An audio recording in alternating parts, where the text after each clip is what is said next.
Hi, my name is Tom Llewellyn, and I am the author of this new book published by Holiday House. It is called The Five Impossible Tasks of Eden Smith. And today I'm going to read you the first two chapters right here from my writing room, also my music room. You can see bass guitar, electric guitar. But now we are going to read chapters 1 and 2 of The Five Impossible Tasks of Eden Smith. Chapter 1, The Ancestors. This is the genealogy of Eden Smith. Chaos Fendersmith, who died performing the tasks of the dishes, was the father of Berthold Locksmith. Berthold, who died from the task of steel birds, was the brother of Aether Coppersmith. Aether, who died from the task of rats, was the father of Hester Goldsmith and her brother Bateman. Hester, who failed at the task of the dishes but survived, only to be banished, was the sister-in-law of Morden Silversmith. Morden, who did the dishes, lived to tell about it but died from the task of Mrs. Gunsmith's girdle, was the mother of 5 children. Alemo Blacksmith, his sister Lemery, who caught the rats, and his stepbrothers Gaspard the elder and Vachette, and his sister Morel. Alemo, who was pecked to death by the steel birds, was the father of Baranu Tinsmith and his brothers Gaspard the younger, and Soraph, and his sisters Seagull and Eden the elder, who stole the girdle. Baranu, who nearly captured the birds, but still died in the attempt, was the husband of Gete and the father of Vulcan. Vulcan Smith was the father of Ericthonius Smith, who everyone called Eric. Eric, who was squashed by a meteor along with his wife, Emily Jones, was the father of Eden Smith, whom later generations would call Eden the Younger, Eden the One-Eyed, and Eden, knower of the unknown. Eden Smith attempted all 5 of the tasks that had killed so many of her ancestors. She is the hero of this story, and like all great heroes, her family is a train wreck. Chapter 2, in which Eden's parents are squashed, and she enters the Guildhall. The generations from Chaos Fendersmith to Eden were messy from beginning to end, so it's no surprise that Vulcan Smith and Eric Smith, father and son, added to that mess in the form of a nasty fight. They spoke cruel words to each other, the M word and the F word, manufacture and factory. They swung hammers and blowtorches, anvils and tongs. Eric stomped out of the Guildhall of Smiths and never came back. He started his own foundry and married a woman named Emily Jones, a Jones, which made Vulcan even angrier. But Eric and Emily were in love. They soon had a daughter and named her Eden. Exactly 7 years later, Eden was waiting at home on her birthday, supervised by a certain Miss Hathaway, the vice president of the Titan Foundry and an early party guest, while her parents drove to the bakery to pick up her favorite kind of cake. Eden's favorite kind was chocolate cake with chocolate frosting. On the way back, Eden's father had a sudden impulse to buy Eden one more present, a live orchid that Eden had spotted at the gift shop in the conservatory at Wright Park in Tacoma, Washington, USA. Eden's parents were admiring the philodendrons as they exited the shop when a meteorite fell out of the sky and squashed them dead. It also shattered all the windows in the conservatory, ruined most of the cake, and crushed a very nice lemon tree. Life is hard, but unfair. When Eden heard a knock on the door, she rushed past Miss Hathaway to open it. She wanted to see her cake. She wanted to see her presents. She wanted to see her parents. Instead, a woman with pale white skin and a black mole above her lip stood in the doorway. "Your parents are dead," said the woman. "They've been squashed. I am from the state. The law dictates that you must go live with your nearest relative, if we can find one. Pack your bags." After a full 10 seconds, Eden gasped in enough breath to manage a question. Where are we going? I said, pack your bags. From the corner of her mouth, the woman with the black mole wiped off something that Eden thought looked suspiciously like chocolate frosting. Miss Hathaway, who'd followed Eden to the door, proclaimed that Eden would only leave over her dead body, then pulled out her cell phone and began speaking to someone about company shares and something called controlling interest. While Miss Hathaway talked, the woman with the black mole tapped her foot as Eden packed. Eden felt panicked. She wanted help. She wanted more time. She wanted to push both these women outside and lock the door. She wanted her mom and dad. Instead, she managed to throw a few random clothes and a framed family photo into one tiny suitcase before she was dragged out of the only home she had ever known and into a car. Before Eden had her seatbelt buckled, the car raced away and squealed around corners, finally screeching to a halt in a strange neighborhood. Eden was hurried into a little house, bustling with wide-eyed children of all ages. A temporary situation until a relative is located, said the woman with the black mole, already turning toward the door. Do you know of any relatives? Your mother's parents, perhaps? Mom didn't have any relatives. How about your father? Any aunts or uncles? I think he was an only child. What about his parents? A grandmother or a grandfather, perhaps? Eden shrugged, feeling numb. Dad never talked about his family. This is problematic. The woman handed Eden a small dented cardboard box. Here, I believe this is for you. Eden was assigned a cot in a row of cots. She sat on her cot. It squeaked. She hugged the cardboard box to her chest. At first, she couldn't bring herself to open it. When she finally did, she found the orchid plant in a little pot. Its main stem was broken off, just a few inches above the surface of the soil. There was no funeral. Once a day, the woman with the black mole charged into the tiny house and told Eden no relative had been found, then marched out again. What happens, said Eden, if they don't find any? They never found any of mine, said the girl, the wide-eyed girl lying on the cot next to her. And how long have you been here? Asked Eden. Which time? Asked the girl. This time or the other times? I do not like the sound of that, said Eden. One morning, Eden awoke and realized it had been 2 weeks since her parents had died. She'd already been forced to change schools and leave her friends behind. She'd met with a tired school counselor and received both pitying and suspicious looks from the parents of her new classmates. She hadn't cried a single tear. She was afraid that if she started, she wouldn't be able to stop. Pack your bags again, said the woman with the black mole as she burst into the orphanage that morning. She piled Eden into her car and drove her to a foster home. A purple-haired woman named Sienna ran the home. Eden wondered if Sienna would be her new mother, but 2 weeks later she was moved to another foster home in a different school district. This home had 3 other children in it.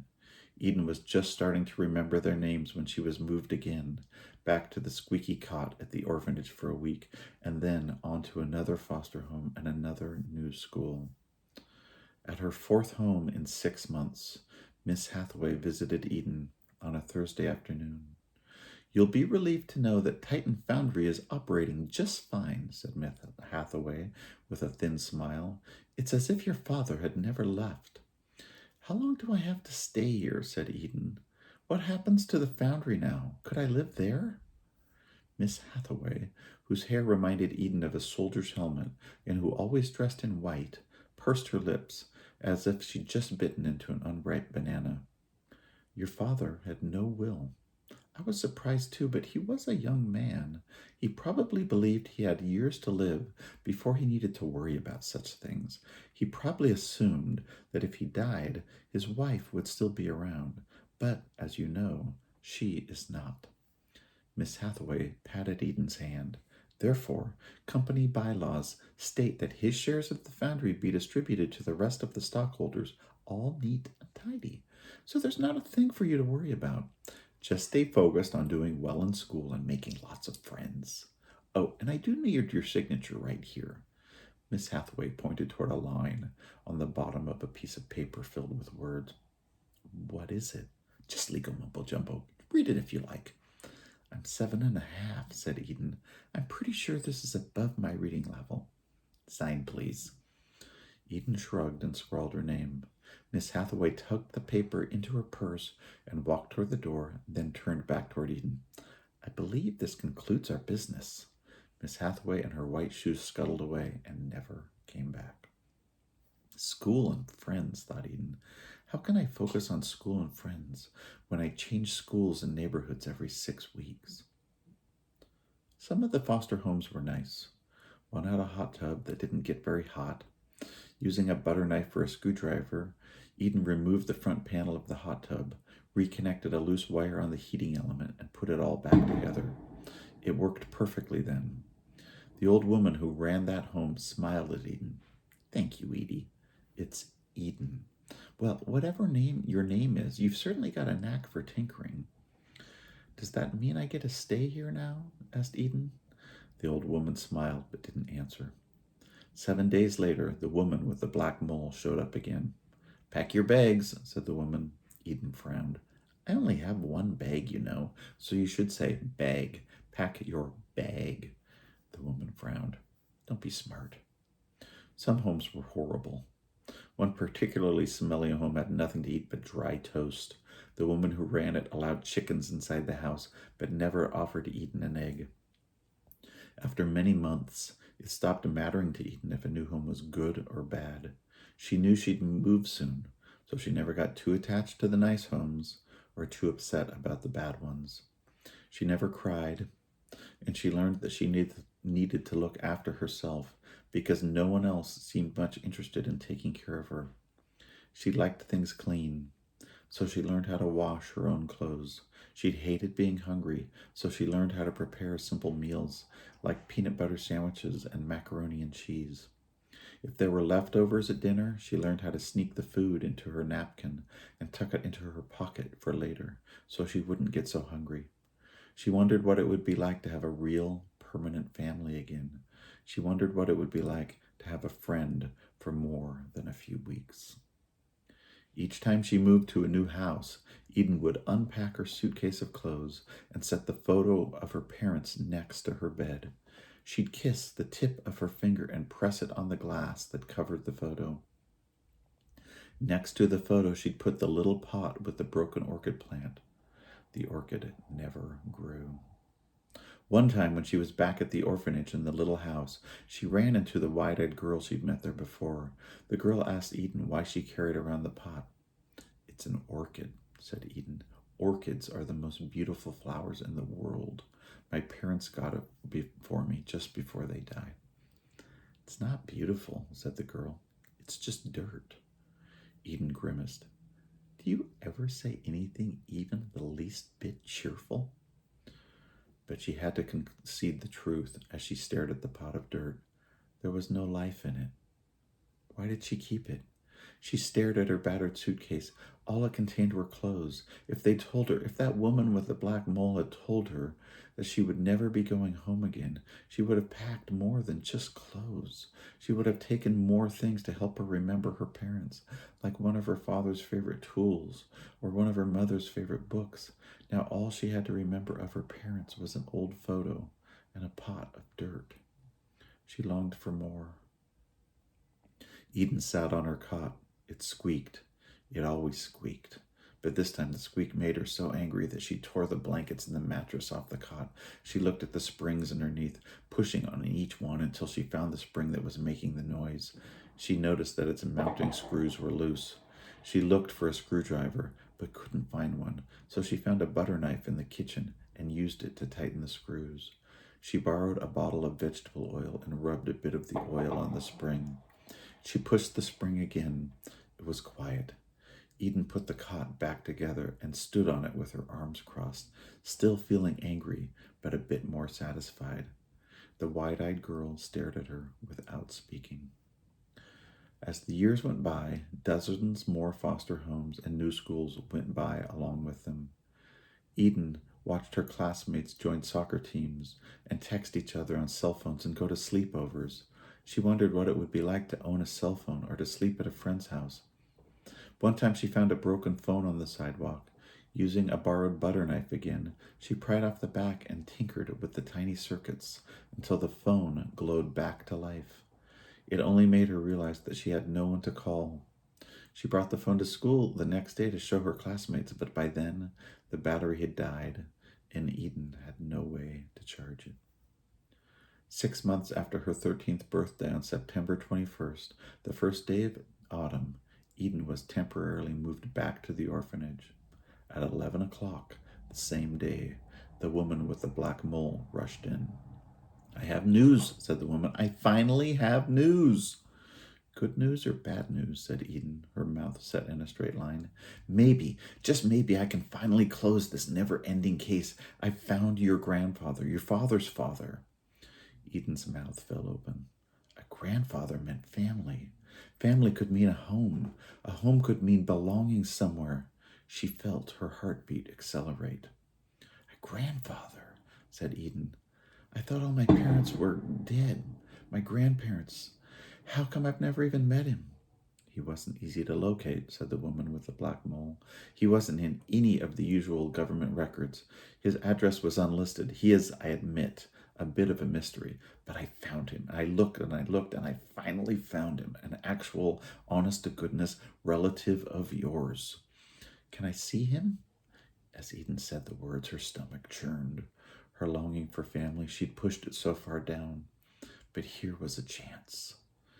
"Yes, today. His name is Vulcan Smith. Pack your bags. Your bag. Hopefully for the last time." The woman with the black mole loaded Eden into her car and raced across the city of Tacoma to a stone building. On the front lawn was a sign that read, "Guildhall of Smiths, Local 292. The woman handed Eden a letter-sized envelope. "Now what?" said Eden. "Now you go inside," said the woman, "and live with your grandfather." She nodded at the envelope. "There's a bit of paperwork in there. As soon as your grandpa enrolls you in school, fill out the form and mail it back to me. My card is in there as well. If you need anything, please hesitate to call." Eden wondered what her grandfather would be like. Would he tell her stories? Would he let her have sleepovers? The building was huge and fancy. Did that mean he was rich? Did he at least have enough money so she could stay with him forever? How old was he? Did he look like her? Did he look like her father? "Hurry up," said the woman. "I'm late for my other appointments." Eden took a deep breath and slid out of the car with her suitcase and her broken orchid. The vehicle squealed away. The Guildhall of Smiths sat on North I Street at the corner of North 10th and North I. It was a circular building of stone and steel that stood 4 stories tall above ground. It had a green copper roof and a wide porch ringed by green copper columns. Around the building, the manicured lawn was dotted with bronze statues of men and women wielding hammers, swords, and other objects Eden didn't recognize. Eden held her suitcase tightly against her chest and crossed the porch. Above a black iron door in silver scroll work ran the words, "Safety first." Eden knocked. The huge door opened a crack. A man's face peeked out, a wide, rough, reddish face marked with old scars and wrinkles. He had thin black hair, slicked straight back. "Yeah." "My name is Eden. I'm supposed to be moving in here today." "I don't think so." The door closed. She knocked again. "I'm Eden Smith." "So you're a Smith," said the man. "Congratulations." "I'm supposed to be..." "You already told me you're supposed to be moving in here today. But that ain't gonna happen because this is a place for, old people. An old folks' home. No kids, except during visiting hours between 2 and 4. Come back then." "No kids? That can't be right. Can't I just wait inside?" Eden tried to peek over the man's shoulders. "Sorry. It's against the rules to let the visitors in before visiting hours." He closed the door. Eden knocked again. The man yanked the door open. "Listen. Can you at least tell me what time it is now?" said Eden. The man pulled out a silver pocket watch. "A couple of minutes before noon. Come back in 2 hours." He closed the door. Eden sat on a wrought iron bench next to the door. The man at the door had said the building was an old folks' home, but that made no sense.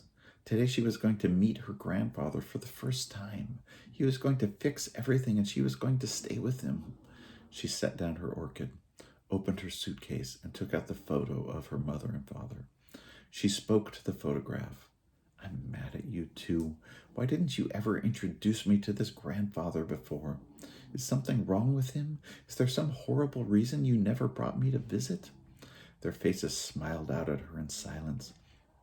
Eden almost started crying, but bit her lip and willed the tears away because, for the first time in years, she had a glimmer of hope. She just might finally have a home again if she could ever get inside it. When she felt enough time had passed, Eden knocked on the front door again. Now what time is it?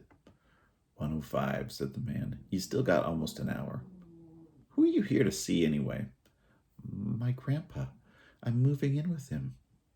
Eden ached for the words to be true. Moving in? What's his name?